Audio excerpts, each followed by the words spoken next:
Kasus polisi tembak polisi terjadi lagi. Aibda Ahmad Karnain, petugas kepolisian di Lampung, ditembak oleh rekannya sendiri, Aibda RS.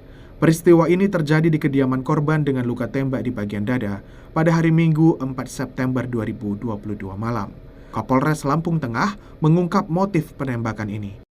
Pelaku yang merupakan rekan kerja di Polsek Wai Pengubuan menyimpan dendam karena korban sering mengumbar aib atau kejelekan pelaku ke orang lain.